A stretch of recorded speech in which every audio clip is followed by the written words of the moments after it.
Hi all chapati, puri, நான், பரோட்டா இது கூட சூட் ஆகுற மாதிரி சூப்பரான தாபா ஸ்டைல் பன்னீர் எப்படி செய்யலாம் பார்க்கலாமா? அதுக்கு சூடான கடாயில் கொஞ்சம் நெய் சேர்த்துக்கோங்க. நெய் உருகின உடனே அதில் நம்ம நறுங்கின பன்னீர் ஆட் பண்ணி நல்லா பரட்டிட்டு அதில் மிளகாய்த்தூள், மஞ்சள் தூள், கரம் மசாலா தூள், உப்பு எல்லாம் சேர்த்து நல்லா பரட்டி தனியாக எடுத்து வச்சுக்கோங்க. அதுக்கப்புறம் அதே கடாயில் கொஞ்சம் எண்ணெய் ஆட் பண்ணிவிட்டு எண்ணெய் காஞ்ச பிறகு அதில் கொஞ்சம் சோம்பு, ஏலக்காய், பிரியாணி இலை, பட்டை, அன்னாச்சி பூ, கிராம்பு, கல்பாசி, ஜாதிபத்திரி, மிளகு, சீரகம் இதெல்லாம் சேர்த்து நல்லா வறுத்துக்கோங்க. நல்லா வறுப்பட்ட பிறகு அதில் கொஞ்சம் பச்சை மிளகா, வெங்காயம், இஞ்சி பூண்டு விழுது இதெல்லாம் சேர்த்து நல்லா வதக்கிக்கோங்க.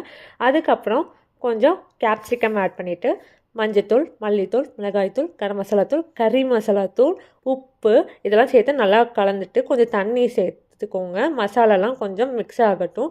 அதுக்கப்புறம் வந்துட்டு நம்ம நறுக்குன தக்காளி ஆட் பண்ணி நல்லா கிளறிக்கோங்க. நல்லா கிளறின பிறகு ஒரு 2 ஸ்பூன் தயிர் ஆட் பண்ணி நல்லா மிக்ஸ் பண்ணிவிட்டு அது எண்ணெய் பிரிஞ்சு வரணும்.